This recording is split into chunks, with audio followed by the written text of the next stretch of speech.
Ainsi adopté. Nous arrivons à l'additionnel après 13. Monsieur de Courson, l'amendement 361, s'il vous plaît. Merci de le présenter. Oh, c'est un amendement traditionnel pour étendre le champ des sacs plastiques biodégradables. Vous savez qu'on avait fait une première mesure qui est applicable sur les sacs de caisse et il y avait deux autres segments qui sont les sacs pour fruits et légumes et puis un troisième segment qui sont les sacs à déchets, c'est-à-dire les sacs poubelles. Donc c'est d'élargir au deuxième segment puisqu'on a déjà délibéré il y a 2 ans, 3 ans sur le premier. Merci. L'avis de la commission, pardon. Merci Madame la Présidente. Cet amendement vise à soumettre à la TGAP non seulement les sacs de caisse en plastique, mais aussi les sacs en plastique utilisés pour l'emballage des fruits et légumes et le transport de marchandises. Cela pourrait être une piste de réflexion intéressante, mais bouleverser l'assiette prévue pour cette taxe dès juillet 2014 ne laisserait pas aux acteurs économiques le temps de s'organiser. En effet, l'entrée en vigueur de la taxe sur les sacs plastiques est, depuis 3 ans, prévue pour 2014. Elle interviendra dès que les décrets seront parus. Modifier son assiette avec un délai aussi court ne permettrait pas aux filières industrielles de se préparer à cette nouvelle législation. Donc je vous suggère plutôt de laisser la première taxe se mettre en place, comme vous l'avez dit, le premier volet de cette opération, et puis nous verrons ensuite, afin de laisser aux acteurs économiques le temps d'anticiper notre décision, comment nous pourrons, après avoir analysé l'impact de cette première mesure, la pousser sur le deuxième secteur que vous évoquez à l'instant. Donc pour l'instant, la Commission est défavorable à votre amendement. Monsieur le ministre. Même avis. Monsieur de Courson, rapidement. Non, mais je le retire, mais je note que le rapporteur y est favorable sur le fond, mais qu'il voudrait que je le redépose dans 1 an. On peut résumer ça, sa position comme cela? Vous prenez date, monsieur de Courson, et vous le retirez. Je vous en remercie. Nous arrivons donc... Plus qu'une ouverture du rapporteur. Merci général. À vous. Nous arrivons donc à une série d'amendements identiques. Le 124 n'est pas défendu, pas plus que le 244. Monsieur de Courson, toujours l'amendement 292. Il est défendu. Nous sommes toujours en additionnel après 13, le 292. Oui, c'est un marronnier, je crois, c'est comme ça que notre rapporteur général l'appelle, qui consiste à n'assujettir à la TGAP que les industries dont les technologies ne sont pas les meilleures à l'instant, à l'année en l'occurrence. Alors on me dit, oui, mais comment est-ce qu'on définit ? C'est l'administration, il y a plusieurs technologies, on dira voilà la meilleure technologie aujourd'hui, puis ça peut évoluer tous les ans, on fera évoluer tous les 2 ans. Voilà l'idée. Alors c'est une idée que n'aiment pas beaucoup les juristes, les fiscalistes, parce qu'ils trouvent qu'elle est un peu molle. Voilà. Mais je pense que c'est quand même une idée fructueuse. Monsieur le rapporteur. Je vois que notre collègue a fait quasiment la réponse dans la question en soulignant les difficultés d'interprétation. Légiférer en donnant une exception sur ceux qui appliquent les meilleures techniques disponibles, vous savez, la conception de ce qui est meilleur, le meilleur, mais c'est extrêmement difficile. Est-ce que c'est le moins cher, le meilleur rapport qualité-prix, le plus moderne, le plus efficace, et sur quels critères d'efficacité?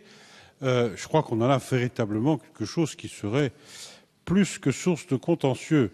Et je pense que plutôt que d'aller vers des comportements plus vertueux, ceci permettrait probablement à quelques avocats fiscalistes de déclencher et de soutenir beaucoup d'affaires.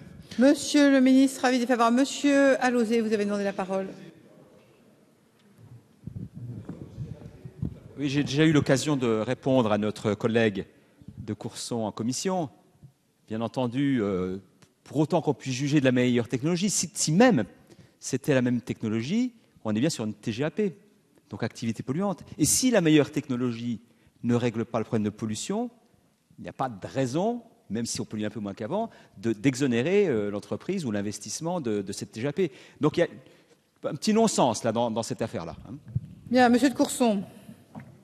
Je vais le retirer, mais il n'en demeure pas moins que moi, je n'ai pas une conception punitive de la fiscalité écologique. J'ai une conception, au contraire, de récompenser les bons comportements. Et je pense que c'est mieux de récompenser les bons comportements que de sanctionner les comportements même bons. Merci, M. de Courson. J'ai bien noté qu'il était retiré. Nous arrivons à un amendement qui fait l'objet de sous-amendements. L'amendement de M. Aboubacar, qui va nous présenter le 64. Tout à fait. Il s'agit ici d'aménager une période de transition dans les départements de Guyane et de Mayotte sur le taux applicable à la TGAP sur la période 2014-2018. En effet, l'objet de la TGAP, la taxe générale sur les activités polluantes, est d'inciter les producteurs de déchets à orienter leurs déchets vers des filières de valorisation des matières. Or, il se trouve qu'en Guyane, de manière générale, il y a très peu d'infrastructures de recyclage de déchets, notamment du fait de la faible intervention des organismes, des éco-organismes. En outre, dans les communes isolées de ce département sont non accessibles par voie routière et rencontrent de ce fait des difficultés particulières pour mettre en place le recyclage. Quant au département de Mayotte, la situation est celle-ci. La fiscalité est nouvelle puisqu'elle sera en œuvre à partir de 2014. Il n'y a pas de TOM. Et la taxe dont nous parlons sera mise en œuvre à partir de cette date-là. Par ailleurs, les infrastructures de gestion de déchets ne sont pas encore opérationnelles et le seront à partir du premier trimestre 2014. Aussi, cette taxe a pour effet plutôt de compliquer le rattrapage, la mise à niveau des infrastructures de gestion des déchets dans ces départements. Pour cette raison, il est proposé d'aménager effectivement 3 catégories de transition. Dans le département de Guyane, en général, d'adopter un taux égal à 10 de 2014 à 2018 pour retrouver le taux de droit commun en 2019. Dans les parties de ce département non accessibles par voie terrestre, d'adopter ce taux à une valeur égale à 3 de 2014 à 2018 et de retrouver le droit commun après. Et dans le département de Mayotte, compte tenu de la nouveauté de cette disposition, d'adopter un taux égal à 0 sur 2014 à 2017, de le porter à 10 en 2018 et de retrouver également le taux de droit commun à partir de 2019. Voilà l'objet de cet amendement. Merci, mon cher collègue. Monsieur le rapporteur général, je vais vous demander à la fois l'avis de la Commission et également de nous présenter les 2 sous-amendements rédactionnels et de coordination 397 et 98, s'il vous plaît. Oui, bien volontiers, Madame la Présidente. Tout d'abord, sur l'amendement numéro 64 de notre collègue, il prévoit à juste titre d'adapter le barème de la TGAP déchets aux contraintes géographiques particulières de la Guyane et de Mayotte. Ceci est d'ailleurs permis par l'article 73 de la Constitution dans les départements et régions d'outre-mer. Une coordination s'impose néanmoins car l'article L651-4 du Code de l'environnement prévoit, contrairement au Code des douanes, que la TGAP n'est pas applicable à Mayotte. Pour remédier à cette incohérence entre les 2 codes, j'ai donc proposé le sous-amendement que je présente numéro 398 qui fait la coordination entre les 2 codes. Le sous-amendement numéro 397 est, lui, purement rédactionnel. Merci. Si les 2 sous-amendements étaient adoptés, je serais favorable à l'amendement de notre collègue. Merci, monsieur le rapporteur. Monsieur le ministre. Même avis. Même avis, mes chers collègues. Je vais donc successivement mettre aux voix les sous-amendements, puis l'amendement. Le sous-amendement 397, avis favorable du gouvernement, qui est pour. Merci. Il en est de même pour le 398, mes chers collègues, qui est donc adopté. Je mets maintenant en voix le 64 ainsi sous-amendé, qui est pour cet amendement, qui est contre. Il est adopté. Monsieur Launay, le 310. Merci de le présenter, s'il vous plaît. Merci, Madame la Présidente. Mes chers collègues, de nombreuses critiques ont été faites aux biocarburants de première génération. C'est pourquoi le développement d'une filière nationale de biodiesel issu de déchets et résidus tels que les graisses animales ou l'huile de friture usagée est nécessaire et peut répondre aux critiques qui ont été faites sur les premiers montages. L'amendement proposé vise donc à un rehaussement du plafond qui limite actuellement le dispositif du double comptage des biocarburants avancés, qu'on appelle les esters méthyliques d'huile animale ou usagée. En effet, il n'entre pas en conflit avec l'alimentaire, contrairement à la production d'esters méthyliques à partir d'huile végétale. Il contribue à la sécurisation de l'approvisionnement énergétique à l'heure où les importations de gazole doivent diminuer. Et enfin, son bilan énergétique est satisfaisant dans la mesure où il permet de réduire les gaz à effet de serre sans effet indirect sur les terres agricoles. C'est pourquoi le développement de cette filière est empêché aujourd'hui par un plafond introduit au dispositif dit de double comptage. L'amendement proposé donc vise à desserrer le plafond. Merci. L'avis de la commission, monsieur le rapporteur, s'il vous plaît. La commission n'a pas adopté cet amendement. Sur le fond, votre amendement prévoit l'augmentation annuelle des quantités de graisse animale et d'huile usagée pouvant être comptées double, c'est ce que vous venez d'expliquer, ce qui facilite l'atteinte des objectifs d'incorporation de biocarburants et conduit à alléger la TGAP. Cela ne semble pas aller totalement dans le sens annoncé par le gouvernement d'une réduction du soutien aux biocarburants, que nous avons d'ailleurs décidé, mais s'il est vrai que ces biocarburants qui sont concernés par l'amendement ne posent pas les mêmes problèmes d'affectation des sols que les biocarburants classiques de première génération. En l'état, la Commission n'a pas souhaité adopter votre amendement. Avis défavorable. Même avis du gouvernement, monsieur le ministre. Je mets monsieur Launay. Oui, j'ai bien conscience en entendant le rapporteur général que le sujet fait quand même interrogation. Je voudrais juste rappeler que ce système de plafonnement dont on parle avait été introduit dans la loi au projet de loi de finances rectificative de 2010 par le président de la commission des finances du Sénat. Et en fait, ce taux, cette initiative du législateur relevait du bon sens puisqu'il créait un plafonnement progressif. Donc cet amendement ici, que je propose avec Christophe Carrèche, vise en fait à mettre à jour le plafond compte tenu des productions à venir.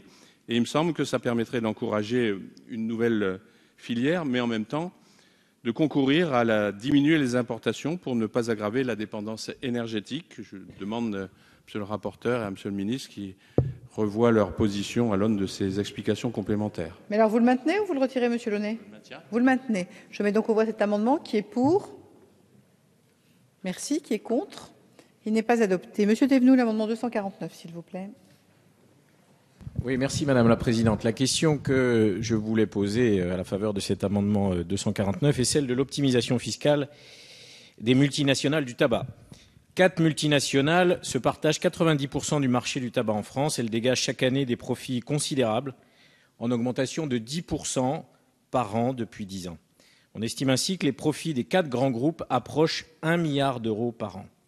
On estime aussi que leur niveau d'imposition n'est que de 5%. Les multinationales s'enorgueillissent d'ailleurs de pratiquer l'optimisation fiscale à l'aide d'un certain nombre de sociétés écrans basées dans d'autres pays d'Europe. La lutte contre l'optimisation fiscale est un des fils rouges de l'action que mènent les députés socialistes en faveur de la justice fiscale. On l'a vu récemment sur le projet de loi de finances avec l'adoption de plusieurs amendements, notamment un amendement sur l'abus de droit. Il est donc normal que nous nous attaquions un jour à l'industrie du tabac, surtout que cette industrie n'est pas une industrie comme les autres. Je rappelle le bilan humain, 73 000 victimes par an dans notre pays. Le bilan en matière de santé publique, je l'ai dit tout à l'heure, la consommation ne diminue pas, au contraire, elle est en augmentation chez les jeunes. Le bilan social, avec un certain nombre d'entreprises, notamment chez les buralistes, qui sont en difficulté financière. Et l'industrie du tabac est la seule industrie manufacturière qui ne lutte pas vraiment, c'est le moins qu'on puisse dire, contre le marché illégal, contre la contrefaçon. Le bilan financier, enfin, pour l'État. Je rappelle les chiffres de la Cour des comptes. On estime que les recettes fiscales chaque année pour l'État sont de l'ordre de 14 milliards d'euros, alors que le coût budgétaire de la politique de santé publique contre les ravages du tabac s'élève à 47 milliards par an. Il est donc normal que les industriels participent par une contribution exceptionnelle à l'effort national en matière de santé publique et de lutte contre le tabac. L'amendement que je présente ce soir prévoit donc une contribution sur le chiffre d'affaires de ces grandes entreprises, de ces multinationales. Cette contribution sera exceptionnelle pour 2 ans, Ce n'est pas une taxe affectée, c'est une contribution versée au PLFSS, au budget de la sécurité sociale. Je rappelle que la jurisprudence du Conseil constitutionnel autorise ce genre de contribution votée dans un projet de loi de finances et qui est ensuite reversée au projet de loi de finances de la sécurité sociale. Je rappelle aussi que nous avons déjà, par le passé, instauré des contributions exceptionnelles temporaires sur des secteurs bien précis, comme le secteur pétrolier ou les banques. Je rappelle enfin que l'Europe autorise un prélèvement exceptionnel pour un secteur soumis à des droits spécifiques en matière de fiscalité quand l'intérêt général est en cause, ce qui est le cas. Un dernier mot, Madame la Présidente, si vous me le permettez. Il semblerait que l'amendement que je défends ce soir ait déclenché les foudres d'un certain nombre de grandes entreprises du tabac. J'espère qu'elles ne procéderont pas à l'Assemblée nationale comme elles l'ont fait au Parlement européen, où nous avons découvert récemment un fichier des parlementaires classés en fonction de leur proximité avec l'industrie du tabac et par un code couleur rouge ou bleu. Le seul argument employé, c'est le chantage à l'emploi. Selon mes estimations, jamais démenties d'ailleurs par l'industrie du tabac, elles emploieraient, ces 4 grandes entreprises, 2700 salariés sur le territoire national. À titre de comparaison, l'hôpital public de Mâcon, dans ma circonscription, emploie le même nombre de salariés. La loi doit donc s'écrire ce soir en dehors de toute pression extérieure et dans l'intérêt de tous. C'est la raison pour laquelle j'espère que cet amendement recueillera ici une large adhésion. Monsieur le rapporteur général, l'avis de la commission, s'il vous plaît. La commission n'a pas retenu votre amendement, mon cher collègue, vous le savez, puisque vous étiez présent.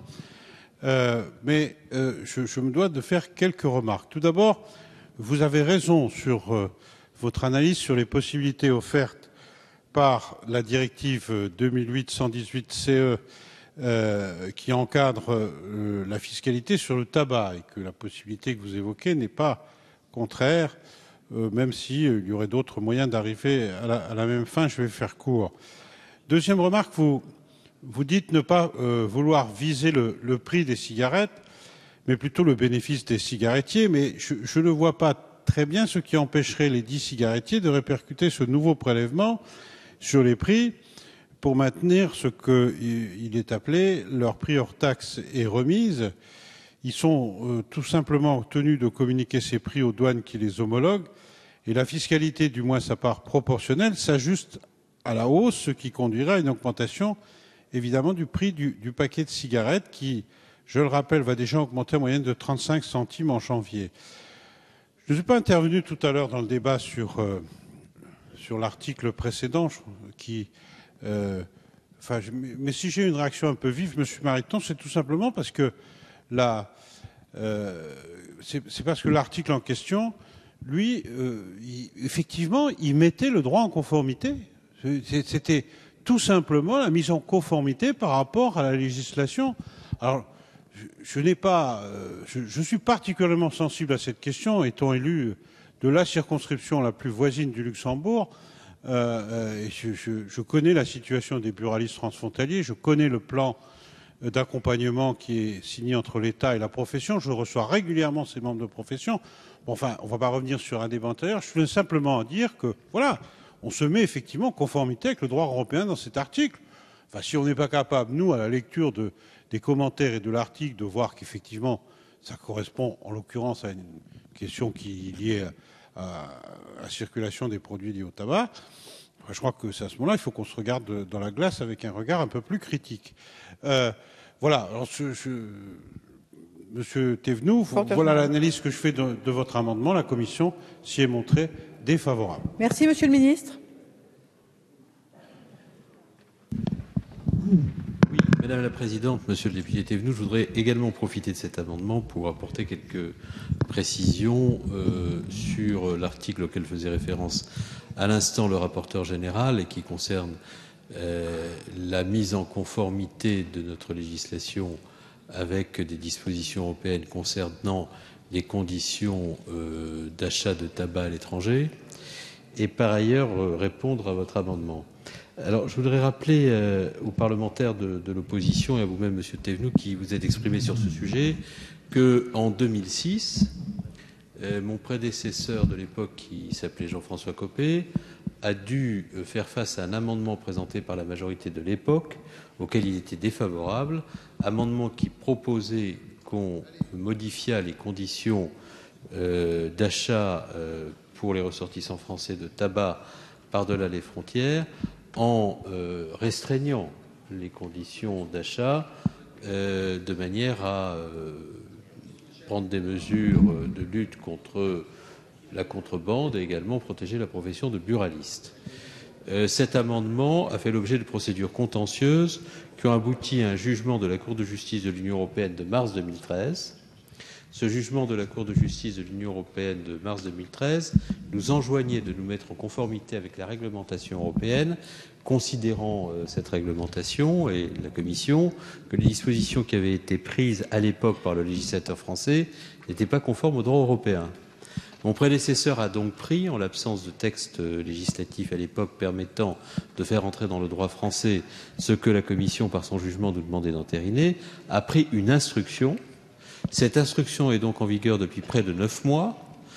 Et ce que nous proposons à travers l'article dont il a été question tout à l'heure, c'est de légaliser une instruction prise par l'État au terme d'un jugement de la Cour de justice de l'Union européenne, de manière à ce que nous soyons placés enfin en conformité avec le droit.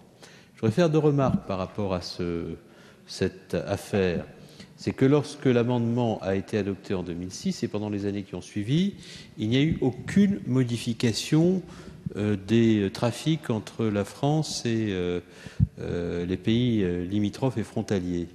C'est-à-dire qu'il n'y a pas eu d'impact de la disposition parlementaire prise à l'époque sur le volume des marchandises échangées. Pour une raison très simple, c'est qu'il y a, de la part de la douane, des contrôles massifs qui sont réalisés en zone frontalière, destinés à lutter contre la contrebande, à éviter qu'il y ait une consommation de tabac trop importante. Et je me suis d'ailleurs rendu hier avec le président des buralistes de France à Roissy, fort tôt, pour, avec lui, examiner les conditions dans lesquelles la douane intervenait pour lutter contre la contrebande. Nous avons vu d'ailleurs l'importance du travail accompli par la Direction générale des douanes.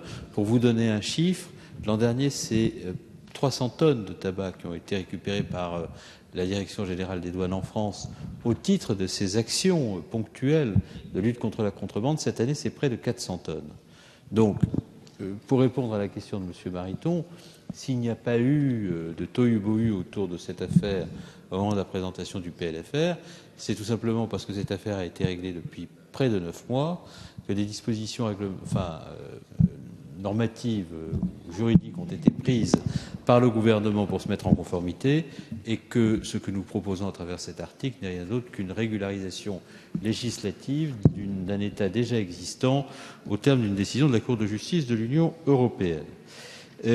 Par ailleurs, concernant l'amendement de M. Thévenoud, je ne reprends pas tous les arguments qui ont été développés par le rapporteur général, qui sont des arguments que je fais miens. J'en ajoute un, c'est que la mesure que vous proposez est, d'après nos analyses, et j'ai demandé à ce qu'elle soit poussée très loin, parce que je voulais vous être agréable, contraire aux dispositions de la directive 2008-118 de l'Union européenne du Conseil du 16 décembre 2008, relative au régime général, à la détention, à la circulation et au contrôle des produits soumis à accises. Et si nous prenions cette disposition législative que vous proposez par le truchement de votre amendement, après avoir réglé un contentieux communautaire, celui dont je viens de faire référence et qui est justifié de l'article précédent, nous ouvrions avec cet amendement un nouveau contentieux communautaire. Monsieur Galut, vous êtes inscrit sur... Oui, Madame la Présidente, Monsieur le Ministre, Monsieur le rapporteur, mes chers collègues, je ne veux surtout pas, Monsieur le Ministre, opposer vos excellents arguments avec ceux du rapporteur général, mais j'avais cru que sur ce dernier point, vous n'étiez pas tout à fait sur la même ligne. Et il me semble, moi, que le dernier argument que vous avancez n'est peut-être pas obligatoirement recevable. Moi, ce sur quoi je souhaite attirer votre attention, c'est tout d'abord saluer votre travail personnel et le travail du gouvernement sur la lutte contre la fraude fiscale, l'évasion fiscale et l'optimisation fiscale. Et votre volonté encore exprimée ce jour dans l'hémicycle de continuer ce combat que nous partageons tous, en tout cas au sein de la majorité. Je pense cependant qu'avec l'amendement de M. Thévenoud se pose une question que nous ne pouvons pas balayer d'un revers de main. Comment expliquer que cette industrie du tabac, qui a un chiffre d'affaires assez hallucinant, avec les conséquences sociales, sanitaires que l'on connaît, l'industrie du tabac, le chiffre d'affaires, c'est 1,8 milliard d'euros par an dans notre pays. Les bénéfices sont estimés à 1 milliard d'euros. Et l'industrie du tabac déclarerait en France 50 millions d'euros de bénéfices. Nous avons vu récemment une émission que nous avons été certains à regarder où il était mis en avant justement la manière dont cette industrie du tabac organise son optimisation fiscale et j'emploierai le mot en ce qui me concerne, son évasion fiscale. Donc moi je crois que l'amendement de M. Thévenoud appelle à un débat sur cette industrie particulière et sur le fait que nous avons là ce que nous souhaitons combattre tous, ou je le pense beaucoup d'entre nous dans l'hémicycle, c'est-à-dire l'optimisation fiscale des multinationales qui font un lobby intensif et qui, par un détournement ou je dirais une adaptation de la réglementation française, eh bien, font qu'ils arrivent à ne déclarer en bénéfice que 50 millions d'euros, alors que leur vrai bénéfice, leur bénéfice réel serait d'1 milliard d'euros. Donc la réponse, l'amendement de M. Thévenoud, va aussi dans le sens de l'interrogation que nous devons avoir sur cette question-là. Merci M. Gallu. M. Aubert. Merci Madame la Présidente. Alors, tout d'abord sur les éléments qui ont été développés. Tout d'abord, j'ai été un petit peu surpris d'entendre mon collègue M. Gallu. Il n'y a pas que le tabac qui soit une industrie qui fasse de l'optimisation fiscale. Donc on se demande pourquoi, je dirais, la matraque fiscale devrait particulièrement s'abattre sur cette industrie qui n'optimise pas plus ou pas moins que les autres. C'est un problème général et en tout cas votre argumentation n'est pas exactement la même que votre collègue M. Thévenoud. La deuxième, c'est un problème philosophique. J'ai la désagréable impression que vous faites, et je précise que je ne suis pas fumeur, et que sur le code de couleur de M. Thévenoud, je suis ni rouge ni bleu, je dois être blanc, parce que je suis totalement agnostique en matière de cigarettes. Mais j'ai la désagréable impression que vous voulez faire de la fiscalité punitive à l'égard d'une industrie. Alors, que vous disiez, le tabac fait des ravages, nous sommes d'accord. Que vous disiez, il y a de l'évasion fiscale, nous sommes d'accord. Néanmoins, je tiens quand même à vous dire que si on considère que le tabac est un fléau social, etc., alors, allons jusqu'au bout de la logique, nous interdisons le tabac. Mais instaurer une taxe massive qui vise en réalité à les punir, la fiscalité n'est pas là pour ça. Enfin, troisième point, sur l'assiette, je suis un petit peu étonné devant une taxe sur le chiffre d'affaires. Moi, j'avais cru comprendre des argumentaires qui avaient été développés par le ministre des Finances, M. Moscovici, et par Bercy, que les taxes sur les salaires étaient des taxes un peu stupides, notamment l'impôt forfaitaire annuel, et que la politique du ministre des Finances était actuellement de supprimer ces taxes pour faire porter l'imposition sur le bas du compte de résultat et pas sur le haut. Or, je lis dans votre argumentaire que vous voulez taxer le chiffre d'affaires et pas le résultat, et donc ça me semble particulièrement contraignant et avec une assiette particulièrement large. En tout cas, c'est une forme d'inventivité fiscale que je tiens à saluer, mais qui néanmoins m'apparaît lourde de conséquences pour la survie de cette industrie. Alors, si vous voulez la tuer, disons-le clairement, mais je ne crois pas en tout cas à votre dispositif tel qu'il est présenté aujourd'hui. Merci, Monsieur le Ministre.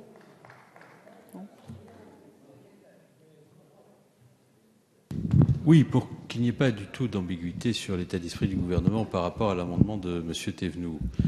Nous sommes très résolus à lutter contre l'optimisation fiscale, et vous le savez très bien. Nous avons pris énormément de mesures de lutte contre l'optimisation et la fraude fiscale d'un certain nombre de secteurs industriels près de 60 mesures en tout, je le disais à l'instant, qu'il s'agisse de la mise en œuvre d'un certain nombre de préconisations du rapport de l'inspection générale des finances sur les prix de transfert, qu'il s'agisse de la déductibilité des intérêts, qu'il s'agisse de la comptabilité analytique, etc., etc. Bon, donc tous ces sujets, nous les traitons et nous sommes résolus à le faire.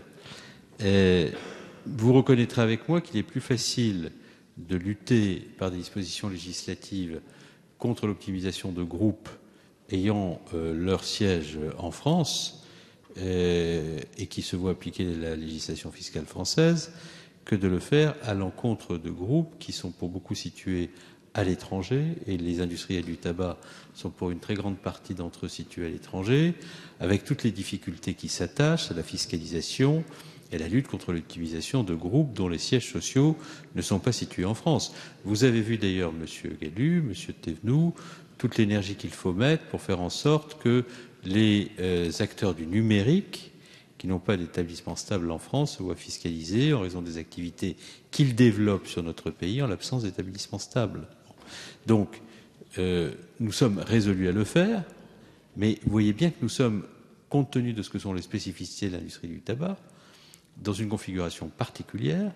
Et sans rejoindre ce que disait le député Aubert à l'instant, je pense que la lutte contre l'optimisation doit permettre de définir des règles qui s'appliquent à tous les secteurs industriels et économiques, sans aucune exception. Parce que c'est ça qui fait la lisibilité des règles.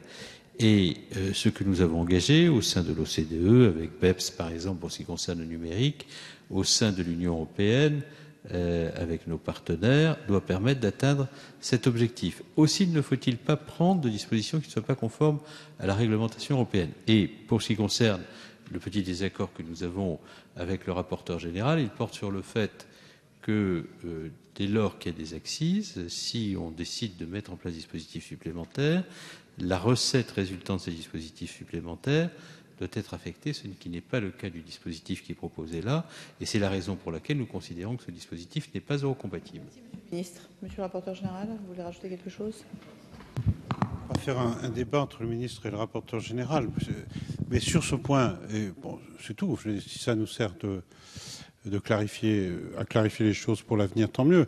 La directive dit exactement que les produits soumis à accises, c'est le cas, peuvent faire l'objet d'autres impositions indirectes poursuivant des finalités spécifiques. Des finalités spécifiques. Bon, en l'occurrence, s'agissant d'un produit quand même dont chacun peut s'accorder à reconnaître la spécificité et en donnant une destination précise à l'utilisation des fonds, mon interprétation, mais elle ne vaut que ce qu'elle vaut, hein, était effectivement de dire qu'il ne me semblait pas complètement contraire à la directive que d'avoir une disposition de cette nature. Sur le reste, Monsieur le Ministre, je vous rejoins entièrement. Je veux dire, si on parle d'optimisation fiscale, il me semble qu'il faut des dispositions générales et qu'on ne peut pas avoir, je veux dire, une taxe spécifique, certes sur un produit spécifique, dont je ne conteste pas la possibilité, en tout cas de mon point de vue, qui puisse répondre à une insuffisance, je veux dire, collective d'action sur la question de l'optimisation ou de l'abus de droit ou de la fraude. Donc ça me gêne un petit peu, même si vous me direz l'important c'est d'arriver au bon résultat. Enfin, je pense que c'est quelque part quelque chose qu'il faut traiter de façon générale. Si Madame Mastier. Vraiment une question très brève. Je ne suis pas sûre qu'on n'est pas sur l'optimisation fiscale à s'intéresser à des secteurs d'activité en particulier et qu'il n'y ait pas même une disponibilité à l'échelle européenne ou au sein de l'OCDE pour lutter contre l'optimisation fiscale de certains secteurs d'activité particuliers. Mais si on ne prend pas cet amendement sous l'angle de l'optimisation fiscale, mais d'une taxe, d'une surtaxe spécifique à un secteur d'activité, ce qui a pu être, et elle est ponctuelle, hein, puisque l'amendement que propose Thomas Thévenoud a une durée limitée, n'est pas pour l'éternité. Peut-être que ça pourrait, enfin en tout cas, ça ne présenterait pas les difficultés soulevées par par le rapporteur général ou par le ministre, puisque celle sur l'essence n'avait pas posé de difficulté. Donc, est-ce qu'il faudrait présenter les choses comme ça pour que ce soit acceptable? C'était venu. Oui, c'est le point sur lequel je voulais insister en complément de ce que vient de dire à l'instant Sandrine Mastier, c'est qu'il s'agit d'une contribution exceptionnelle et temporaire, ce qui a déjà été le cas par le passé dans d'autres secteurs. La directive de 2008 à laquelle on fait référence à la fois le rapporteur général et monsieur le ministre précise bien dans son article 2, chapitre 1, dispositions générales, les États membres peuvent à des fins spécifiques prélever des taxes indirectes supplémentaires sur les produits soumis à accise. Donc je partage l'analyse juridique qui laisse entrevoir une possibilité d'eurocompatibilité pour cette contribution exceptionnelle. Quant à l'argument de dire que ça va être répercuté sur les prix du tabac, nous avons un système en France qui prévoit l'homologation des prix du tabac et qui permet donc de faire porter cet effort sur les marges des entreprises sans avoir de répercussions sur le prix du tabac. Il ne s'agit pas d'augmenter, dans mon esprit, les prix du tabac. Il s'agit de dire qu'il y a une progression des bénéfices, une progression considérable, malgré l'augmentation de la fiscalité, malgré l'augmentation du tabac, et en dépit d'une consommation qui reste toujours la même, une augmentation des profits. Il faut qu'une part de ces profits, je rappelle que les sommes en jeu, c'est 150 millions d'euros, servent au budget de la sécurité sociale pour mener des actions de prévention en matière de santé publique et de lutte contre le tabac. Monsieur le ministre. Enfin, tout dans ces affaires est question de précision et vraiment de rigueur juridique. J'ai déjà eu l'occasion de le dire sur d'autres amendements concernant les abus de droit lorsque nous en avons parlé il y a de cela quelques semaines. Il y a des amendements qui sont sympathiques, qui ont des retentissements médiatiques incontestables, et ensuite on regarde comment ils passent le prisme des contrôles du Conseil constitutionnel et surtout comment ils s'appliquent opérationnellement pour être efficaces. C'est ça la préoccupation du gouvernement dans cette affaire-là. Alors vous dites il n'y aura pas de répercussion sur les prix parce que le ministère du budget a son mot à dire. Il n'a aucun mot à dire. La compétence du ministère du budget en matière du prix du tabac est une compétence d'homologation en compétences liées, et c'est après que les industriels ont déterminé le prix que le ministère du budget l'homologue. Alors je sais qu'il y a des tas d'acteurs qui ont bien du mal. Oui, c'est ça, monsieur Dumont, la législation. Le ministère du budget ne fixe pas les prix du tabac. Comment ? J'entends pas. Le ministère du budget ne fixe pas le prix du tabac. Voilà, donc je le redis, parce que je lis des articles qui comment ?